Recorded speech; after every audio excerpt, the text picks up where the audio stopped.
Salam alaikum malien cɛni muso denmisɛnnin mɔgɔkɔrɔba aw bɛɛ lajɛlen su aw ni sɔgɔma aw ni wula aw ni tile bref aw ni ɲankuma aw mana kɛ ka an lajɛ ka bɔ yɔrɔ yɔrɔ la ou bien aw mana audio sɔrɔ ka lamɛn waati o waati ka bɔ sigida o sigida la ka bɔ diɲɛ fan fan fɛ an ka foli ni tanu bɛ ka taga aw bɛɛ lajɛlen ma aw denkɛ ni aw balimakɛ don Dirisa Mɛmɛnta bi ye juma ye bi ye octobre kalo tile 27 ye san 2023 an bɛ dugawu caman kɛ sabula bi ye juma ye lɔhɔrɔma don don bato don don bato minɛ don fana don donba don Ala bolo donba don silamɛw bolo donba in lahɔrɔma kama n b'a ɲini Ala subahanahu wa taala fɛ halisa a ka jamana in sankɔrɔta k'an sankɔrɔta ka dɔ fara an ka sebagaya kan ka dɔ fara bɛn ani ɲɛtan kan ka sebaga di jamana in ma a jugu kan ka sebaga di jamana in ɲɛmɔgɔw ma jamanajɔ sira kan ani ka tila ka sebaga di jamanadenw ma jamana jugu fana kan Maliens su in na an sigira aw ye sabula kunnafoni min bɛ yen nɔ a ka kan an ka bɔ su in na ka kunnafoni di aw ma même n'a sɔrɔ ni kunnafoniya balilen don mais anw bolo a ka kan an ka bɔ k'a di aw ma sabula an y'o fɔ aw ye kibaruya o kibaruya bɛ yen ko bɛ finitigilakaw kun kan an tɛ se ka sigi n'o ye an tɛ se ka da ni o ye n'o cunna waati o waati an kan ka bɔ k'o da aw tulo kan sabula finitigilakaw bɛ ka baara kɛ anw de ye u wulikajɔ fɛn fɛn na a bɛɛ da kun ye anw de ye u bɛ sɛgɛ min na u bɛ k'a dabɔ anw de kama o bɛ ɲani min fana na a bɛ ɲani a kun ye walasa anw bɛ se ka lafiya sɔrɔ cogo min na jamana fantan naani bɛɛ lajɛlen kɔnɔna na lakana bɛ se ka na basigi bɛ se ka na jamana fantan naani fɛ cogo min na o ye u ka wulikajɔ sababu ye donc n'olu wulila k'u jɔ terrain sanfɛ front kan ka marifa ta ka jamana défend anw fana kan ka an to an sigiyɔrɔ la k'an ka téléphone n'an ka micro ta ka jamana défend ka tila ka olu fana défend n'u ye sebaga min sɔrɔ k'o lase aw ma walasa jamanadenw bɛ se ka lafiya ani jigifa sɔrɔ cogo min na parce que aw bɛɛ lajɛlen b'a kalama k'a fɔ ko ni se tɛ finitigilakaw ye jamana lakanabagaw n'o se tɛ olu ye jamanadenw bɛ tɔɔrɔ u bɛ kɔngɔ u bɛ ɲɛni u jigi u bɛ waro mais ni jamanadenw fana bɔra a kalama k'a fɔ ko se bɛ finitigilakaw ye an ka cɛden minnu bɛ terrain kan ko se b'u ye k'u bɛ ka se nin waati na jugu la a bɛ kɛ sababuya ye basigi hakilisigi a bɛ caman fara a kan o tuma video a y'a partage kosɛbɛ walasa aw ni aw an bɛɛ bɛ jɛ ka kunnafoniya sanuman sɔrɔ o fana tɛmɛnen kɔfɛ aw ni anw an bɛɛ bɛ jɛ ka fara ɲɔgɔn kan cogo min na ka farafoni courage k'o don an ka finitigilakaw la terrain kan nin waati na video a y'a partage kosɛbɛ parce que video a bɛ signalé kosɛbɛ nin waati laban ninnu na an bɛ kunnafoniya minnu di an bɛ armée ka sebaga minnu fɔ a man di mɔgɔ caman ye donc a video a y'a partage kosɛbɛ a ka cœur caman bila min bɛ a to mɔgɔ minnu sigilen don ka video signalé walasa olu tɛ sebagaya sɔrɔ an ka kunnafoni fana carinni kan Maliens fɛn min ye araba alamisa fo kana se bi jumadɔnya ma an ka finitigilakaw u ye wulikajɔ caman kɛ wa a wulikajɔ kelen o kelen kɔnɔna na u ye sebagaya sɔrɔ o fana la fo ka taga se jɛgɛ belebeleba dɔ fana minɛni na terrorisiw fan fɛ donc an b'an ka finitigilakaw fo o kunnafoniya bɛ an bolo ka di aw ma an ka finitigilakaw fana ka sanga ni Maliens caman ka laɲini aw yɛrɛ b'a kalama recrutement bɛ ka kɛ cogo min na jama bɛ cogo min na mɔgɔw y'a laɲini k'a fɔ ko fɛn min ye recrutement ye dépôt ko ka dɔ fara a dɔgɔ kan hakili la o fana dɔ farala o fana kan an b'o fana kunnafoniya di aw ma ka tila ka a ko fana nɔgɔya tuguni sɛbɛnko sira fana fɛ parce que gɛlɛya tun bɛ sɛbɛnko caman na u ye nɔgɔya da kɛ sɛbɛnko fana sira fɛ an bɛ tila k'o kunnafoniya fana se aw ma donc video a y'a partage kosɛbɛ walasa an bɛ se ka don an ka laɲini kɔnɔ cogo min na foli ani tanu ye ani waleɲuman dɔn k'o kɛ ka ɲɛsin Sheikh Sherif Tiyami Haidara kabakofuratigi diabète tension furudimi impuissance sexuelle bana wɛrɛ mana kɛ aw la bana min ni a ye aw kamana gan aw ma se ka fura sɔrɔ bana la aw ma se k'a faamu aw yalala aw sɛgɛnna aw ma se ka fura sɔrɔ a la bana in ye aw sɛgɛn kosɛbɛ a dɔ la fo aw jigila ɲini ka tigɛ a ma se jigilatigɛ ma alhamdulilayi Sherif Tiyami Haidara fura bɛ a bolo fura min bɛ se ka kɛ sababuya ye ka nin bana ninnu caman k'u ta ka bɔ aw kan ka nin degun ninnu caman bɛ yen nɔ k'u ta ka bɔ aw kan Sherif Tiyami Haidara n'a mago bɛ ale la walima n'a mago bɛ fura la a bɛ se ka weleli kɛ 70 08 04 08 n'a y'o wele banabaatɔ ani banabaatɔ somɔgɔw a ka ca Ala fɛ aw ka sababu a bɛ sɔrɔ u ka fura ninnu na sabula bana ye jɔn ye adamaden jɔn ye Maliens an bɛ don an ka laɲini kɔnɔ nin waati na i n'a fɔ n y'a fɔ aw ye cogo min na k'a fɔ ko an ka finitigilakaw ye kunnafoni di kɛ wulikajɔ kɛra araba ka wulikajɔ kɛ alamisa kunun ka tila ka wulikajɔ kɛ bi a wulikajɔ saba bɛɛ a janjo jara armée malienne na a janjo jara an ka finitigilakaw la nka yanni o cɛ an ka finitigilakaw fana ka kunnafonidiso ye kunnafoni fana di bi k'a fɔ ko fɛn min ye cɛ ta min bɛ sen na finitigilakaw fɛ o cɛta a kun fɔra ko papiyew kan ka don ka bɛn don min ma walima a kun fɔra ko don laban min ye papiyew bila don ye dɔ farala a kan ka sanga ni jumɛn o communiqué bɛ yan an b'o kalan k'a bayɛlɛma aw ye walasa minnu ye nin laɲini kɛ u ka dɔn k'a fɔ halisa u bɛ se ka t'u ka dossiers déposer. Communiqué additif pour le recrutement 2023 des militaires durant dans les forces armées maliennes. En raison de l'engouement affiché par les jeunes gens à s'engager dans les forces de défense et de sécurité du Mali, ko ka sanga ni a ye ko fɛn min y'an ka sifinnakaw ye galabu mun b'u la farifoni mun b'u la nisɔndiya mun b'u la ani u ye wulikajɔ min sabati ka ɲɛsin depuis recrutement bolo da la ka na se bi ma u y'a yira k'a fɔ ko tiɲɛ yɛrɛ la a ka d'u ye ka kɛ finitigiw ye a ka d'u ye ka golomasiri ta a ka d'u ye ka kɛ cɛfini tabaw ye a ka d'u ye ka kɛ sɔrɔsiw ye a ka d'u ye ka kɛ finitigilakaw ye ko denmisɛnninw ye o wulikajɔ min kɛ o yirani min kɛ ko o kama fɛn min an ka finitigilakaw kɔni sa u bɛna hakilila dɔw ta. Le chef d'état-major général des armées informe que les dates de dépôt des dossiers ont été prorogées jusqu'au vendredi 3 novembre 2023. Ko fɛn min an ka chef d'état-major ye a kɔni bɛ bɛɛ lajɛlen ladɔnniya sa k'a fɔ ko fɛn min ye dossier ninnu déposé ye ko dɔ farala kan a bɛna to senna fo ka taga se jumadon ma ni o ye novembre kalo tile 3 ye. O tuma mɔgɔ min kun bɛ yen nɔ ne kun jigila tigɛra k'e tɛna se ka taga concours kɛ e min kun jigila tigɛra k'e tɛna se ka taa recrutement participer e min ka papier kun ma dafa ou bien papier kun sɔrɔli gɛlɛyara e min ma ko alhamdulilayi halisa e bɛ se ka t'i chance tenter fo ka taga se jumadon ma n'o bɛ bɛn kalo kura tile 3 ma ko dossier bɛ se ka déposer nin bɛɛ kɔnɔna la. U ma d'aw ma u tilala ka sɔn nɔgɔya dɔ fana kɛ a ko la tuguni. Aussi, pour ce qui concerne les dossiers de candidature à fournir au lieu d'une ko fɛn min fana bɛ tali kɛ ka ɲɛsin a kun fɔra ko sɛbɛn minnu fana kan ka don walasa i bɛ se k'i sen don ni cɛta in na cogo min na.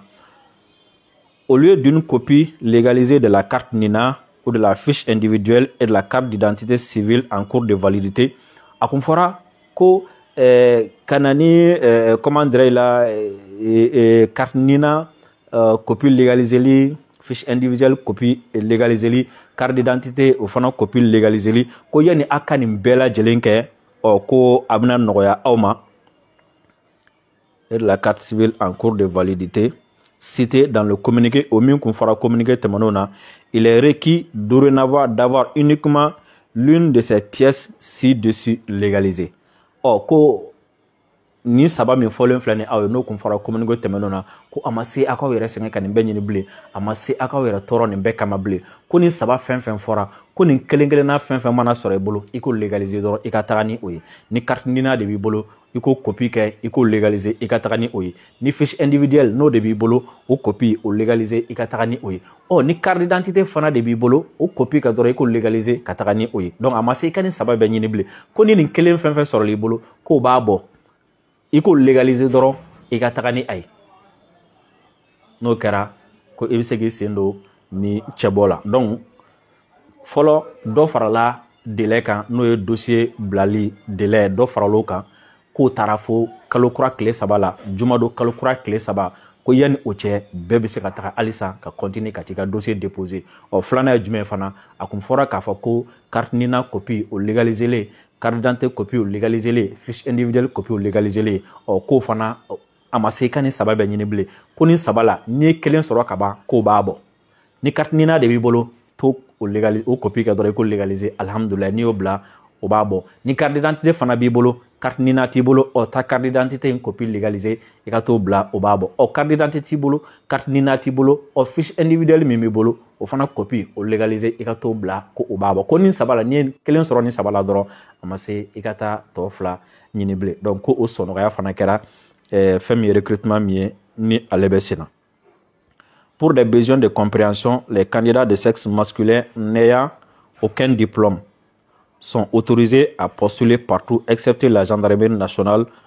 où le diplôme d'études fondamentales est exigé. Ko dɔ fana farala sɔnɔgɔya kan tuguni o ye jumɛn ko pour des besoins de compréhension ko walasa aw ka faamu halisa recrutement ko in ka faamu halisa les candidats de sexe masculin ko minnu bɛ fɛ k'u sen don ni comment dire la ni recrutement na ni cɛw don nga ni diplôme t'u bolo ko olu ladɔnniyalen don cɛ minnu bɛ yen nɔ ni u bɛ fɛ k'u sen don ni recrutement na u bɛ fɛ ka fara finitigiw kan nga diplôme t'u bolo ko aw fana ma sen bɔ a la dɛ aw ma sen bɔ a la ko olu yamaruyalen don u ka taa u ka dossier don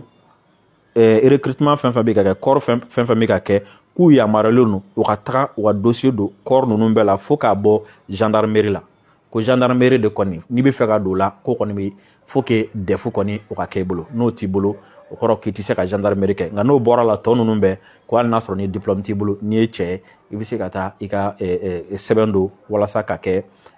finitigilaka ye nin yɔrɔ ninnu fana na. Nota bene, le reste du communiqué numéro du 12 octobre 2023 est sans changement. Ko communiqué fɔlɔ min kɛra nin ye bayɛlɛma don communiqué min na n'o communiqué numéro in ka jan dɛ n'o kɛra octobre kalo tile 12 san 2023 ko o tɔ kɔni yɛlɛma ti don o la o tɔ bɛ a nɔ la donc yɛlɛma donna yɔrɔ minnu na o ye ninnu ye donc hakili la maliyɛnw ye faamuyali caman sɔrɔ nin kunnafoni na maliyɛnw ye faamuyali caman sɔrɔ recrutement kun kan sisan maliyɛnw recrutement na depuis a daminɛna ne ma fɛn fɔ mais ne ye fɛn caman ye a la fɛn min ye jamana ka kunkɔrɔta de ne ye fɛn caman ye a la fɛn min ye fierté de ye jamana ma wa ne ye fɛn caman ye a la hali jamana ɲɛmɔgɔw kan ka min kɛ fierté mais malheureusement communication tagabolo fɛ peut-être mɔgɔw bɛ ka au lieu que mɔgɔw k'a comptabiliser k'a kɛ fierté au lieu que mɔgɔw k'a comptabiliser k'a kɛ ɲagaralako ye vraiment communication kɛcogo bɛ k'a yira comme si a bɛ fɛ ka kɛ kumasuliko ye an ma munna ne ko n ko kunkɔrɔta don recrutement min filɛ ne ka kɛ a bɛ ka kɛ cogo min na munna ne ko n ko kunkɔrɔta yɔrɔ ye jumɛn la min n'a bɛ se ka labaara ka ɲɛ ka jamana ala tɔgɔ ja diɲɛ fan bɛɛ fɛ o ye jumɛn n'i taara an kɛrɛfɛ jamana caman bɛ yen n'i taara yen nɔ bi ko i bɛ fɛ ka finitigilaka ta i tɛ ni ɲɔgɔn jama sɔrɔ jamais ni surtout kɛlɛ bɛ jamana min na jamana min ni mɔgɔw ɲɛ b'a la ko saya de bɛ ka kɛ jamana min mɔgɔw ɲɛ b'a la n'i taara k'i kɛ sɔrɔdasi ye i tɛna sigi so dɛ jamana min na ni mɔgɔw ɲɛ b'a la n'i taara k'i kɛ sɔrɔdasi ye i tɛna taa dɔn na boîte la dɛ jamana min na mɔgɔw ɲɛ b'a la n'i taara k'i kɛ sɔrɔdasi ye i tɛna t'i sigi salon kɔnɔ jamana min fana mɔgɔw ɲɛ b'a la n'i kɛ sɔrɔdasi ye i bɛna taa kɛlɛkɛyɔrɔ de la wa kɛlɛ a ka gan mais malgré tout ça jamanadenw bɔra ba yirika u ma deli ka bɔli min kɛ denmisɛnninw ma deli ka ni ɲɔgɔn bɔli kɛ denmisɛnninw ma deli ka ni ɲɔgɔn engouement kɛ denmisɛnninw ma deli ka ni ɲɔgɔn farifoni sɔrɔ denmisɛnninw ma deli ka ni ɲɔgɔn engagement sɔrɔ ka ɲɛsin recrutement Mali la yan nɔ nin y'a siɲɛ fɔlɔ ye ni ɲɔgɔn jama ka bɔ k'an to guerre la k'an to degun kɔnɔ la ka jamana to guerre la mɔgɔw ka bɔ nin cogoya la o kɔrɔ ko jamana bɛ yɔrɔ min na sisan ko jamanadenw ye jamana kanu ka se niveau dɔ la niveau laban niveau tɛ min kɔfɛ nin ja de kan ka taa ta ka yira Mali jugu la nin ja de kan ka taga yira ka taa yira Mali minnu bɛ ka Mali kɛlɛ bi nin ja de kan ka taa yira ka taa yira mɔgɔ la mɔgɔ minnu bɛ k'a fɔ ko maliyɛnw tɛ Mali fɛ nin ja de kan ka ta ka taga yira mɔgɔ la mɔgɔ minnu yɛrɛ bɛ yen nɔ hali n'u t'u faso fɛ u k'a dɔn k'a fɔ ko Mali kɔnɔ bi maliyɛnw pɛrɛnnen don maliyɛnw labɛnnen don ka taa fini ta ka marifa ta ka t'u faso kunba bɔ n'i taara jamana dɔw kan bi kɛlɛ bɛ ka kɛ Ukraine Ukraine filɛ nin ye kɛlɛ la bi mais Ukraine u ye loi spéciale de ta ko cɛ o cɛ bɛ yen nɔ san hakɛ dɔ bɛ yen nɔ n'i sera o ma i yamaruyalen tɛ i ka bɔ Ukraine kɔnɔna la patrouille spéciale de bɛ kɛ Ukraine o patrouille spéciale ka baara ye jumɛn ka taga frontière boucler ka taga patrouille kɛ frontière la k'a lajɛ n'i minɛna Ukraine bi i ye cɛ ye k'i bɛ fɛ ka boli ka bɔ Ukraine i bɛ minɛ k'i ɲangi ni Ala ma jan kɛ u b'i faga u b'i minɛ u bɛ t'i don sɔrɔsiya la diyagoya la donc yen nɔ kɛlɛ bɛ senna mɔgɔw bɛ ka boli sɔrɔsiya ɲɛ mɔgɔw bɛ ka boli faso défendre ɲɛ mais Mali kɔnɔ nɔ kɛlɛ bɛ senna maliyɛnw ma boli dɛ denmisɛnninw ma boli dɛ denmisɛnninw m'a fɔ non an bɛ taga wari ɲini Faransi denmisɛnninw m'a fɔ an bɛ taga wari ɲini Amérique denmisɛnninw m'a fɔ k'an bɛ taga kɔgɔji kan denmisɛnninw m'a fɔ ko an bɛ taga sigi bureau de kɔnɔna la denmisɛnninw m'a fɔ k'an bɛ taga sigi climatiseur kɔrɔ denmisɛnninw m'a fɔ ko fɔ an ka kɛ milliardaire ye sisan sa denmisɛnninw ko cogo di denmisɛnninw ko a ye fini di an ma a ye marifa di an ma an bɛ taga jamana kuma bɔ a ye fini di an ma a ye marifa di an ma an bɛ taga jɔ ka jugu kɛlɛ walasa ka Mali sauver nin ye kunkɔrɔta de ye jamana ma nin jama min bɛ ka bɔ nin ye kunkɔrɔta de ye Mali ma nin ye waso de ye maliyɛnw bolo bi nin ye waso de ye Mali denmisɛnninw bolo bi nin ye waso de ye Mali ɲɛmɔgɔw bolo bi ne bolo a kan ka faamu ten de nin ye wasonako de ye Mali denmisɛnninw bolo nin ye wasonako de ye Mali ɲɛmɔgɔw bolo maliyɛn bɛ diɲɛ fan o fan ni e ye nin image i man kan tɛ k'i kuma suli n'a ye k'a fɔ ko maliyɛnw bɛ si commissariat da la papier nɔfɛ maliyɛnw bɛ si mairie la papier nɔfɛ maliyɛnw bɛ si tribunal da la papier nɔfɛ walasa ka kɛ sɔrɔdasi ye n'o fɔra dɔrɔn i disi gosi i b'a fɔ ne bɛ bɔ jamana de la moi je suis fier de mon pays dans mon pays pendant la guerre pendant qu'il y a la guerre Pendant qu'il y a la guerre, les jeunes de mon pays, au Tarashi tribunal de la papier ne fait voilà ça kaka sorasi, au Tarashi commissariat de la papier ne fait voilà ça kaka sorasi, au Tarashi mairie de la des milliers voilà ça kaka sorasi, ni kuna wolo de Maliens ma, ni kuna wolo de Mali demisonoma. Maintenant le reste c'est forcé parce que engouement minkara là. Tellement que décision tellement que les jeunes ont décidé, c'est vrai, le système n'était pas préparé pour que mais ce qui a fait que le système débordera, ce qui a fait que le tribunal débordera, ce qui a fait que le mairie débordera, ce qui a fait que le débordement qui a fait parce que c'est ce qui donc ce qui a fait que a débordera et au kanga famu fana kanga fara anka ko comptabiliser de ko fara anka avancer donc dans les jours à venir au era de la hakla dépôt à prorogera ka do fara aka donc mo mo me fera nin jata kata ka jamana la gauche je pense que c'est une fierté aujourd'hui parce que ne bisa ka ta kan dishi gauche jamana wɛrɛ la bi k'a fɔ guerre kun ka kɛ ne ka jamana kan waati min na denmisɛnninw ma boli dɛ denmisɛnninw nana de k'a ye marifa di an ma an bɛ taa kɛlɛ kɛ n'i ye nin kɛ tubabu jamana ka mɔgɔw bɛ boli de tubabu jamana caman bɛ ka manamanakan fama n'u bɛ k'an lagosi kɛlɛ kun b'u fɛ yen nɔ waati min na u bolila mɔgɔ damadɔninw de bɛ yen nɔ minnu kun bɛ t'u dogo tu kɔnɔ k'u ka faso kɛlɛ kɛ donc c'est une fierté partagée, c'est une fierté aïta lakali fam bela jelen fait kuni jama meme ka bo recrutement na ko c'est une fierté pour le Mali, c'est une fierté pour notre drapeau national, c'est une fierté pour notre vert jaune rouge, c'est une fierté pour notre un peuple un but une fois jamana nyamako kanku dishi goshina de kafa ko c'est une fierté ni jamana nyamako bi bo o kanka ni yira de ko c'est une fierté ORTM kanka reportage spécial kenga ka yira ko c'est une fierté anga teleso be kanka reportage spécial kenga ka yira jamana don décider les mindo ko parti de labo jamana don décider les mindo ka jamana défend tellement que jamana don me fa ka jamana défend ou chitora flé le tribunal de la wala sa kase ka ke sorasi ka ta jamana défend c'est comme ça qu'on devrait présenter la chose Malion vidéo a partagé amna do armée ka exploit qu'on a la minkera araba alamisa ani bijuma do vidéo a partagé kosebe octobre kalo kile mogon duru san ba fila ani mogon ani saba an ka fintigilakaw ye wuli ka jɔ kɛ armée ko cogo di ko la vigilance des femmes a permis de déjouer hier mercredi 25 octobre 2023 une attaque terroriste de grande envergure visant les emprises Fama de Gao et Anefis ko arabadon n'o ye octobre kalo kile mogon duru ye ko an ka fintigilakaw ka sɔmi u ka kɔlɔsi barika bonyani u ka jateminɛ barika bonyani kɛra sababu ye terroristes kun bɛ yen nɔ u ye convoi ba dɔw labɛn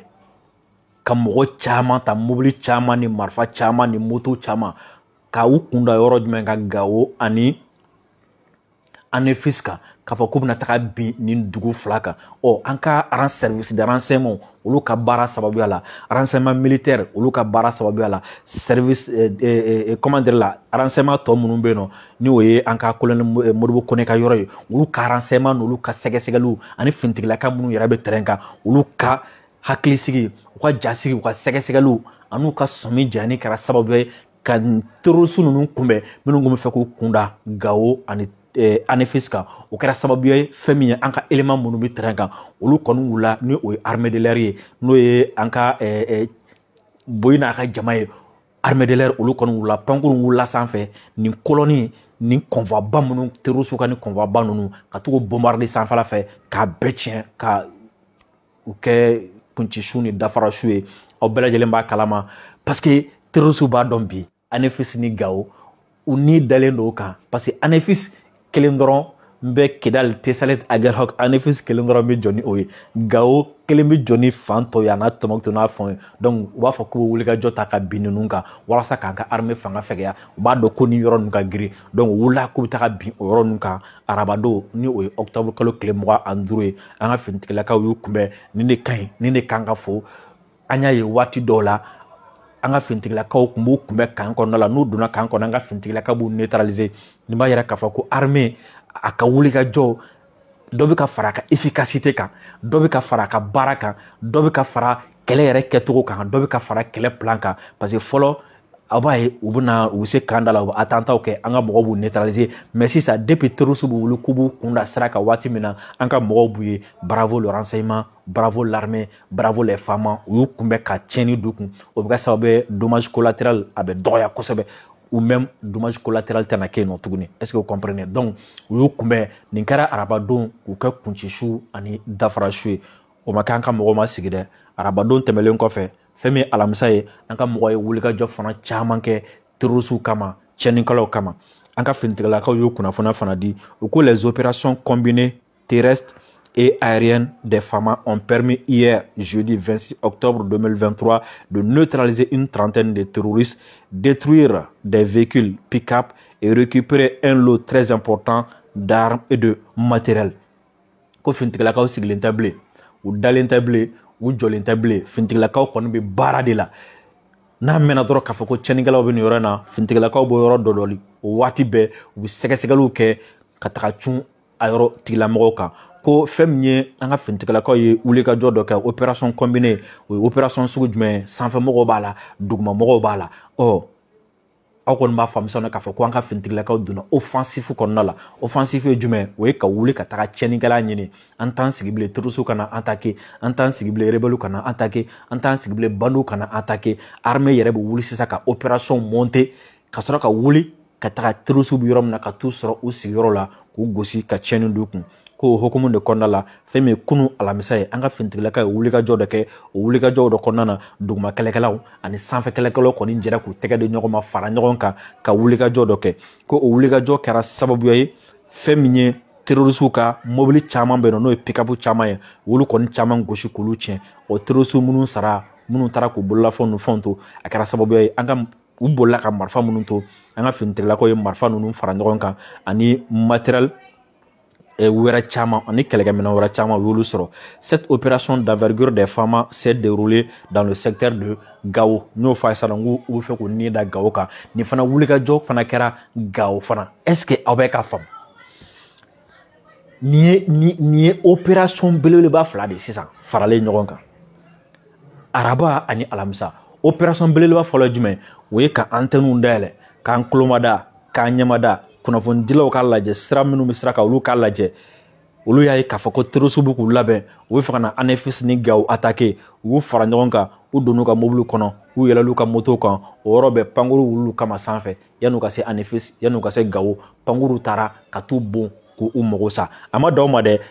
antenne wulilen tora tuguni kunnafoniw tora senna tuguni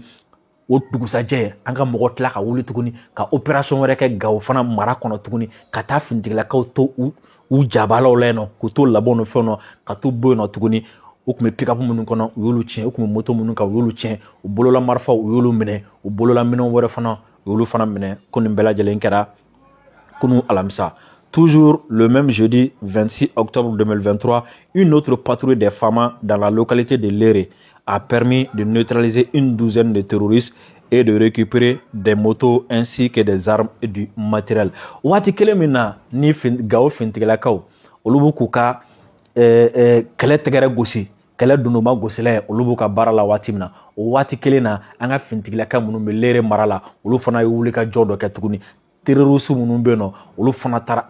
terroriste fana gosi tuguni o kɛra sababu ye fɛn min terroriste 12 ye olu kɛra kuncisu ani dafarasu ye moto caman o minɛna olu fana bolo fɛn min kɛlɛkɛminɛ fana caman ye o fana minɛna bolo nin fana b'a yɛrɛ k'a fɔ ko aujourd'hui nous avons une armée efficace capable et une armée compétitive. Armée min bɛ se ka opération caman kɛ ɲɔgɔn fɛ k'a bɛɛ réussi. Armée min bɛ se ka opération caman labɛn ɲɔgɔn fɛ k'a bɛɛ réussi. Armée min bɛ se ka gosili kɛ jamana fan 14 bɛɛ lajɛlen fɛ ɲɔgɔn fɛ k'a bɛɛ réussi. Parce que a bɛ kɛ mɔgɔ dɔ kɔnɔ an ka mɔgɔw concentré len don Aguelhok MINUSMA ka tagali kan donc Léré an fan fɛ an ka t'u gosi an ka armée concentré len don u filɛ ka kɛlɛ kɛ Gao donc an ka t'u gosi ɲɔgɔn non armée concentré len filɛ nin Tesalit an ka t'u gosi Léré donc armée y'a yɛrɛ sanna k'a fɔ ko n'i kun bɔ diɲɛ yɔrɔ yɔrɔ cɛden minnu bɛ yen minɛn b'u bolo labɛnnen b'u bolo sebaga b'u ye walasa k'i gosi ka tiɲɛni don donc nin fana kɛra Léré mara la kunu Gao ta bɛ ka kɛ waati min na Lérékaw fana olu fana b'u ka o baara la o waati kelen ninnu fila bɛ sebagaya sɔrɔ jugu kan a ma se mi-temps ma don a la prolongation ma don a la depuis premier mi-temps na déjà Gao match banna Léré match banna. Enfin ce vendredi 27 octobre 2023, une autre patrouille FAMA dans le secteur de Nyono a permis de neutraliser 2 terroristes, appréhender un leader terroriste et récupérer 2 motos et du matériel de communication. Ko bi juma doyena. Moni Jarabi. an ka finitigilakaw ye jɔ fili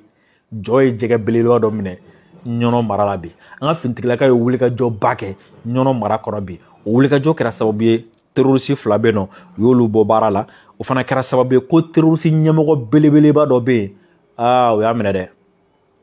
o minɛna ɲɔnɔ mara la bi dɛ terroriste an tɛna tɔgɔ fɔ parce que n'a tɔgɔ fɔ an bɛ ni tɔ y'a mɛn non an tɛna tɔgɔ fɔ komi finitigilakaw m'a tɔgɔ fɔ an fana t'a tɔgɔ fɔ an b'a tɔgɔ dɔgɔlen to yen ale minɛna jɛgɛ belebeleba don manɔgɔ belebeleba ayi o tɛ salen belebeleba ayi o tɛ ndɛbɛn belebeleba ayi o tɛ bama belebeleba ayi o tɛ dodo belebeleba ayi o tɛ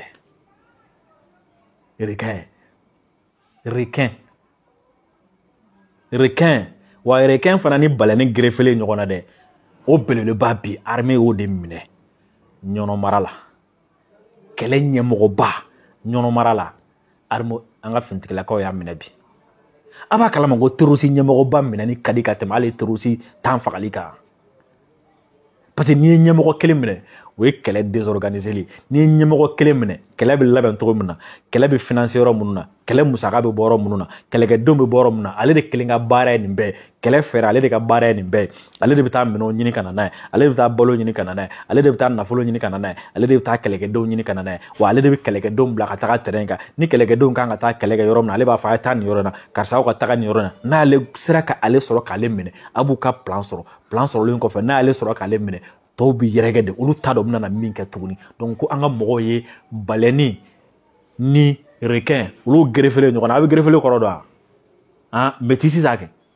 a bɛ n'a fɔ baleine ni requin n'olu jɛra ka den min sɔrɔ i b'a dɔn i tɛ se k'a fɔ o ma o ye baleine dɔrɔn i tɛ se k'a fɔ i ko ma o ye requin dɔrɔn o kɔni o ye jɛgɛ belebeleba ko da ye u y'o minɛ bi ɲɔnɔ mara la donc an ka mɔgɔ ka wulikajɔ an bɛ se k'a fɔ alihamudulilayi bi mɔni a da jara n na ɲɔnɔ kosɛbɛ jɛgɛ belebeleba dɔ minɛna jɛgɛ belebeleba in fana minɛna jɔ min na jɔ ɲɛnama don dɛ faransi tun bɛ yan san joli a ma se ka ɲɛmɔgɔ foyi sɔrɔ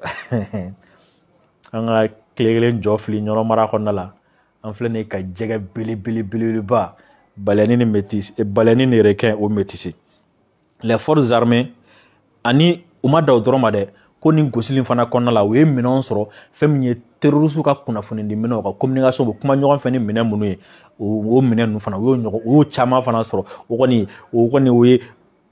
ni o yɔrɔ ni ɲɛfɔ terroriste sɔrɔ n'an pan o yɔrɔ kunna les forces armées maliennes expriment leur ferme volonté de poursuivre la sécurisation du territoire malien unis nous vaincrons ko fɛn min an ka finitigilakaw ye u b'a yirana k'a fɔ ko danganiya o kurakuralen don yɔrɔ la danganiya o b'u yɔrɔ la nin waati na k'a fɔ ko fɛn min ye ka wulikajɔ kɛ wulikajɔ min bɛ sen na a bɛ to sen na fɛn min ye jamana fantan ani naani ye a bɛɛ lajɛlen bɛ lakana cogo min na ko i sigi n'a ye ne fana ka n sigi n'a ye k'a fɔ ko an ka finitigilakaw b'o baara kɛ wa u b'o baara n'a ye o baara min nana to sen na fo e ni ne an kelen kelenna bɛɛ lajɛlen ka dugu ka lakana sɔrɔ jamana in kɔnɔ yan nɔ unis nous vaincrons ko n'an tora ɲɔgɔn bolo n'an bolow dilen tora ɲɔgɔn ma n'an ŋaniyaw tora ɲɔgɔn bolo n'an jɛra ka fara ɲɔgɔn kan n'an kɛra kelen ye ko an bɛ sebagaya sɔrɔ a b'a dɔn o de ye armée ka slogan ye nin waati na n'o ye communiqué fɛn fɛn kɛ u b'a fɔ ko unis nous vaincrons unis nous vaincrons a slogan kɔrɔ ye jumɛn ko tant que n'an bɛ ɲɔgɔn fɛ an bɛ sebagaya sɔrɔ n'an fara-farala jugu bɛ s'an na nin de ye u ka slogan ye nin waati na cɛden minnu bɛ ANEFIS u bɛ wulikajɔ min na an b'u fo kosɛbɛ cɛden minnu bɛ TESALIT an b'u fo cɛden minnu bɛ AGELHOC an b'u fo cɛden minnu bɛ DAL a ma sɔn ka tɔgɔ fɔ ka ɲɛ an b'u fo maliyɛnw a y'aw sigi n'a ye n'a y'a mɛn lundi mardi mercredi ko MINUSMA y'a ka minɛnw cɛ ka bɔ Kidali a kana bali aw la dɛ a kana bali aw la parce que kunnafoni minnu bɛ ka ŋunuŋunu dugumana fɛ u bɛ fɛ k'o de kɛ u tun ko k'u bɛ taga kalo kura tile 15 bɛ tile 16 mais kɔsɛ in na u y'u ka mɔgɔ dɔw labɔ ko personnel minnu bɛ yen nɔ civil minnu bɛ yen nɔ minnu ka baara tɛ k'u y'olu de labɔ an ye kunnafoniyaw sɔrɔ k'a fɔ ko MINUSMA ka den ka bɔ ninnu senfɛ k'u b'u k'u den ka bɔ ni terroriste ɲɛmɔgɔ ye u b'u k'u den ka bɔ ni terroriste ɲɛmɔgɔ dɔw ye Kidali u b'u k'u den ka bɔ ni SEMA ɲɛmɔgɔ dɔw ye Kidali ka t'u mara u bolo yɔrɔ dɔw la o de sababuya la dɔw y'a fɔ an ye k'o de sababuya la ko yɔrɔ dɔw bɛ yen nɔ k'u teliya ka wuli ka bɔ yen yanni armée ka na parce que ko mɔgɔ dɔw b'u bolo ka labɔ ni armée tun bɛ yen armée bɛ n'o mɔgɔw bɔtɔla ye donc o kama k'u y'u teliya u kelen ka bɔ k'a sɔrɔ armée ma se dɔw y'o di an ma comme explication o kuma in fana an bɛ se ka sɔnni sigi a kan nka maliyɛnw a y'o sigi n'a ye n'a y'a mɛn ko MINUSMA bɔra Kidali lundi a kana bali aw la dɛ n'a y'a mɛn ko MINUSMA bɔra mardi a kana bali aw la n'a y'a mɛn ko MINUSMA bɔra mercredi a kana bali aw la bref il est fort probable que MINUSMA ka Kidali bila dɔgɔkun nata a y'aw hakili to a la labɛnw sabatilen don ka ban n'a y'a kɛ waati ja parce que u tɛ fɛ ka taa ka bɔ yen anw ɲɛna o kɔni jɛra MINUSMA tɛ fɛ ka taa ka bɔ Kidali armée malienne jɔlen wa ne ka faamu yɛrɛ la MINUSMA tɛna taa ka bɔ Kidali armée malienne jɔlen u bɛna na fɛn bɛɛ kɛ pour que olu bɛ bɔ Kidali don min na a k'a sɔrɔ armée tɛ ils vont tout faire parce que u ni SEMA ye ɲɔgɔn ye o don na marche kuntanni dɔ kɛra u y'u profiter marche fɛ k'a kɛ n'a fɔ u bɛna na marcheurs de reçoit mais u ye SEMA ɲɛmɔgɔ de reçoit o don na Kidali MINUSMA et puis u y'olu reçoit tile fɛ sufɛla fɛ MINUSMA commencera k'a ka mɔgɔw labɔ dɔɔni dɔɔni donc mun fɔra o ɲɔgɔn ye kɛnɛ kan on ne sait pas bɛn kɛra mun kan o kɛnɛ kan on ne sait pas mais ne kɔni b'a dɔn MINUSMA filɛ nin tagabolo min na MINUSMA ka tagalen ka bɔ Kidali a t'u kɔnɔ k'a kɛ armée ɲɛna u tɛ fɛ MINUSMA tɛ fɛ ka Kidali kan tile ta k'a di armée ma wa ne tigɛlen b'a la o tɛna kɛ u ye Tesale tɛ ta kɛ cogo min na ka drapeau yɛlɛ MINUSMA tɛna sɔn Mali drapeau ka yɛrɛ Kidali kan kɔnɔ u ɲɛna jamais u tɛna sɔn a ma je le dis en connaissance u tɛna sɔn a ma donc kɔrɔ jumɛn u bɛ n'u den ka bɔ Kidali de k'a sɔrɔ an ka mɔgɔw ma se wa dɔgɔkun nata kunnafoni minnu bɛ ka cari fan fɛ dɔgɔkun nata u bɛ sɔn k'u den ka bɔ k'a sɔrɔ octobre yɛrɛ ma se novembre yɛrɛ ma se fɔlɔ maliyɛnw nin de sɔrɔla su in na ka di aw ma video a y'a partage kosɛbɛ minnu b'an ka video partage YouTube kan an b'u fo minnu b'a bila comment dire la TikTok kan an b'u fo minnu b'a ta hali k'a bila u ka page yɛrɛ kan an b'u bɛɛ lajɛlen fo kosɛbɛ a bɛɛ sababu ye a bɛɛ sababuya ye kunnafoniya bɛ se ka cari cogo min na Gandi ne kɔni ka dɛmɛnɛ waati sera Tanti Rose ni Seba États-Unis an b'o fo Chinois an b'o fana fo kosɛbɛ salamu alaikum